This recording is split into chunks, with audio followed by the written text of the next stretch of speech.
To this point, there have been at least 2 separate occasions where the left held the line and refused to delink the traditional infrastructure bill from the reconciliation package. And the reason they did that is because they know if they separate them and if they vote on the traditional infrastructure package, they have no leverage. What's to stop Manchin or Sinema or Warren or any of the corporate Democrats from turning around and saying, you know what? I don't support the reconciliation package. I don't support any reconciliation package. What's to stop them from doing that? There's nothing to stop them from doing that. The thing is, the centrists and the corporatists in the Democratic Party want that traditional infrastructure bill, in part because corporate America wants it. Now, how badly do they want it? I don't know. But the general sentiment is corporate America wants that traditional infrastructure bill, and the corporate Democrats, the conservative Democrats, want it as well. So you have leverage. In order to get that passed, okay, well then you got to pass this thing for us, the reconciliation bill. That's why they refuse to delink them, to have some leverage. Well, guess what? Looks like they're giving it all away. So what you're going to see here is Joe Manchin came out and did a press conference the other day and basically said, stop holding this hostage. It's not going to work. I'm not even in favor of this watered down $1.75 trillion bill. And so I'm the man in this bitch and fall in line. And then what you're going to see is what happened immediately after that, after Manchin put some public pressure on the left. Look at what Pramila Jayapal says. Last week, Speaker Pelosi urged the importance of voting and passing the BIF bill before the president took the world stage overseas, and still no action.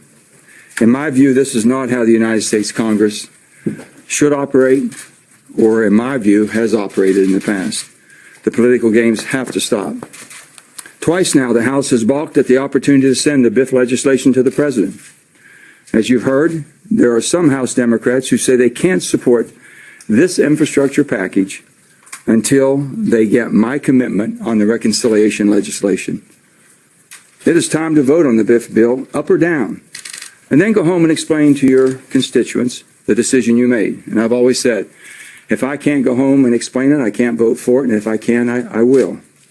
I've worked in good faith for the past 3 months, with President Biden, Leader Schumer, Speaker Pelosi, and my colleagues on the reconciliation bill, and I will continue to do so. For the sake of the country, I urge the House to vote and pass the bipartisan infrastructure bill. Holding this bill hostage is not going to work in getting my support for reconciliation bill. Throughout the last 3 months, I've been straightforward about my concerns that I will not support a reconciliation package that expands social programs and irresponsibly adds to our $29 trillion in national debt that no one seems to really care about or even talk about. Nor will I support a package that risks hurting American families suffering from historic inflation. Simply put, I will not support a bill that is this consequential without thoroughly understanding the impact that it'll have on our national debt, our economy, and most importantly, all of our American people.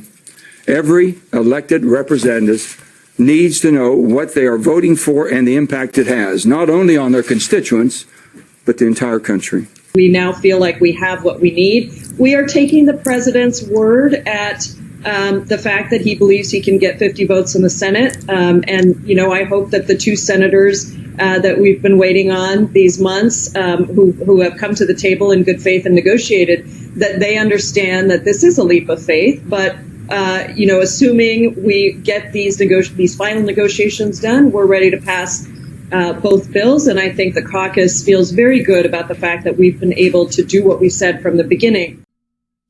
Do what you said from the beginning. You said you were not going to delink the bills.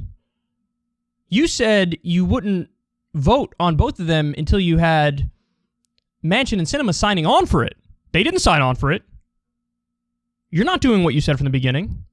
You said you got what you needed. What you got is Joe Manchin coming out and spitting in your face. What you got is Joe Manchin saying, hey, stop playing the games, delink the bills, and by the way, I'm still not in favor of the bill. What? So he's telling you, delink the bills now, and also, even if you do that, I'm not even promising you I'm going to vote for a reconciliation package. What? On what planet do you have what you needed? You have the opposite of what you needed. He didn't sign on to it. So now, they're going to vote this week on both packages. The House is going to pass both packages. The traditional infrastructure bill. Now, that will become law because it already passed the Senate. the reconciliation package has not passed the Senate. So what's going to happen? Either Manchin and Sinema or somebody else, some other, corporate conservative Democrat like Warner or some other one hiding in the shadows, is going to come out and go, not in favor of this package. Really not in favor of any package. They might not say that last part, but they wouldn't be in favor of any package. And you get nothing on reconciliation. Nothing. That's possible. What else is possible? What else is possible is Sinema, Manchin, and maybe some of the other shadow, corrupt conservative Democrats whittle this bill down even further. Maybe it gets to $1.5 trillion. Maybe it gets to $1 trillion. Maybe it gets to under $1 trillion. And then they say, this is all we're in favor of. Then the Senate passes that, and that goes back to the House, and the House would have to pass like a $1 trillion or $1.5 trillion or $900 billion reconciliation package. That's what's possible. Even under a best-case scenario, what happens? Let's say Manchin and Sinema sign on to this $1.75 trillion bill, and they vote for it.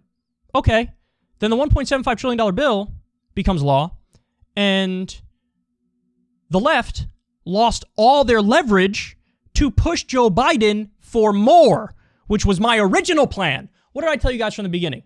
If that reconciliation bill goes under $2 trillion, I'm out. If there's means testing, I'm out. If there's no climate stuff, I'm out. Okay, well, failed the very first prong, which is it's under $2 trillion. So if you're on the left, you have no red lines. So then I said this. Look, I'm a reasonable dude. I understand the way Washington works. I understand it's a fucking disgusting cesspool of legalized bribery. I get all of it. Okay, Joe, you want me as a left congressperson to sign on to your shitty, watered-down shell of a bill that's $1.75 trillion, which stripped out so many phenomenally popular programs. Fine, here are my demands. Here's my list of 8 or 10 executive orders. I want you to abolish all student loan debt, all $1.73 trillion worth, legalize marijuana by changing the schedule from Schedule 1 to Schedule 5, free every single nonviolent drug offender in the country at the federal level, whether it's pardoning or commuting their sentences, pardon Julian Assange. Make a list! Make a list of 8 to 10 things that he definitely can do through executive order, and the things I listed, by the way, he can do through executive order. Make a list. Make a list. And say, you want my vote for this shitty piece of legislation? The only way you get it is if you deliver on these things. And then Joe Biden would be faced with a decision. Either I sign off on the executive orders, or I can negotiate with the left and maybe, I won't do 8 of them, but I'll do 3 of them, whatever. But you get that tangible victory, and then, okay, whatever, we pass the 2 shitty watered down bills. That would be a victory. But now by saying, we're gonna vote on both of the bills, pass the bills, even though we don't have Manchin and Sinema signing onto it, what you're saying is, we're already for it at $1.75 trillion. We might even buckle further if you lower it more and vote yes on that. And you have zero leverage. What leverage do you have? You have no leverage. You can't go to Biden and be like, sign these executive orders now. You can't do it. You can't do it.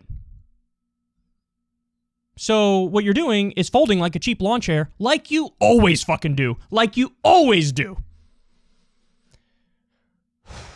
So that's my reading of the situation. Now, I will say this, though.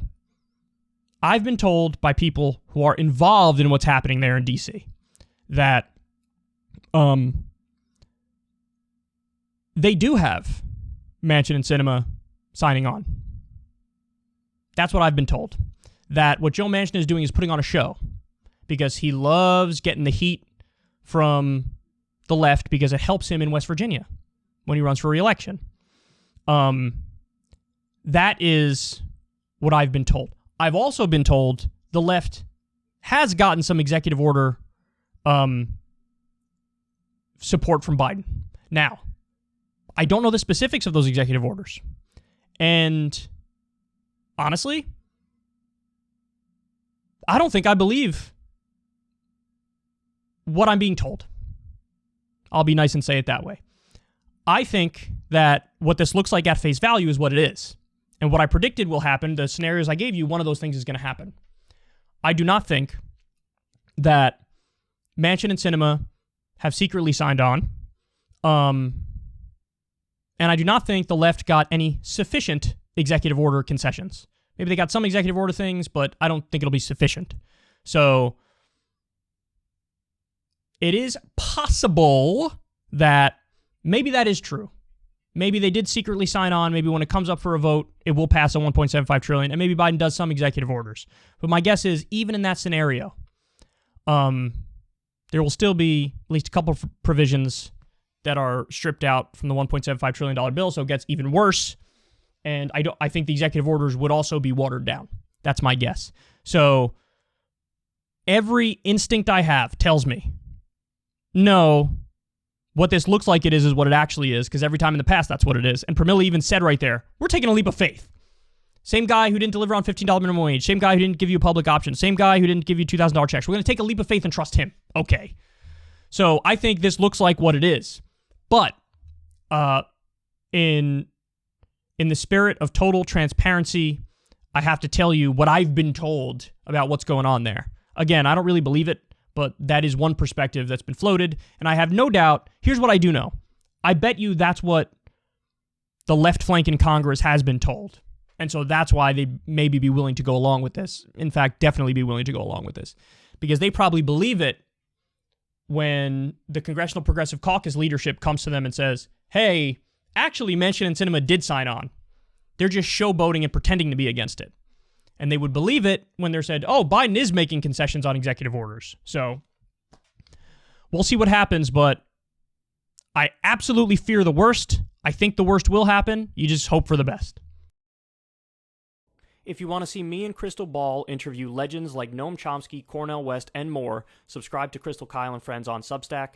$5 a month gets you the video version a day early. Remember, we take zero ad dollars for this podcast. Or you can sign up on Substack for free and get the audio version a day later. Link in the video description box below.